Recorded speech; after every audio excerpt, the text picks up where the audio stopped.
કાશ્મીરના પહલગામમાં જે આતંકી હુમલો થયો ને આતંકી હુમલા પાછળ કયો દેશ છે આખું વિશ્વ કદાચ જાણે છે, પાકિસ્તાન. પરંતુ આ પાકિસ્તાનના એક્ટરો ભારતમાં આવે છે, આવીને પોતાની ફિલ્મો બનાવે છે અને રૂપિયા રળે છે. કદાચ આ હુમલો ન થયો હોત તો 9 મેના દિવસે પાકિસ્તાની એક્ટર ફવાદ ખાન અને ભારતીય એક્ટ્રેસ વાણી કપૂરની એક ફિલ્મ બીર ગુલાલ જે છે રિલીઝ પણ થઈ ચૂકી હતી.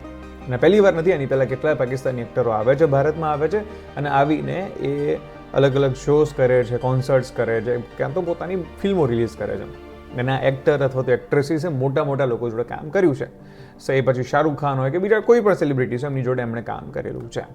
હવે જે તમામ લોકો છે જે પાકિસ્તાનીઓ છે એ કમાવા માટે પણ ભારતમાં આવે છે અને બોમ્બ ફોડવા માટે પણ ભારતમાં આવે છે. તકલીફ આ છે.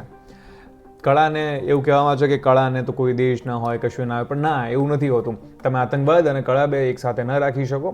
પણ પ્રશ્ન એ નથી. પ્રશ્ન મોટો એ છે કે કયા એવા ભારતીયો છે જેમનો પાકિસ્તાન પ્રેમ ધરાતો જ નથી. તમે વિચાર કરો કે શું ભારતમાં હીરોની કમી છે? ના. ભારતમાં એક્ટ્રેસની કમી છે? ના. ઢગલો પડ્યા છે. તો પછી એવું તો શું છે કે ફવાદ ખાનને તમારે ભારતની અંદર એક ફિલ્મ બનાવવા માટે થઈને લેવો પડે? અથવા એનાથી મોટો પ્રશ્ન એ છે કે એવા કયા લોકો છે જેમને ફવાદ ખાન ગમે છે, એક પાકિસ્તાની એક્ટર ગમે છે? આ પ્રશ્નનો જવાબ આપણે શોધવો પડશે અને કદાચ આ પ્રશ્નના જવાબની અંદર જ આપણી ઘણી બધી સમસ્યાઓના ઉત્તર રહેલા છે.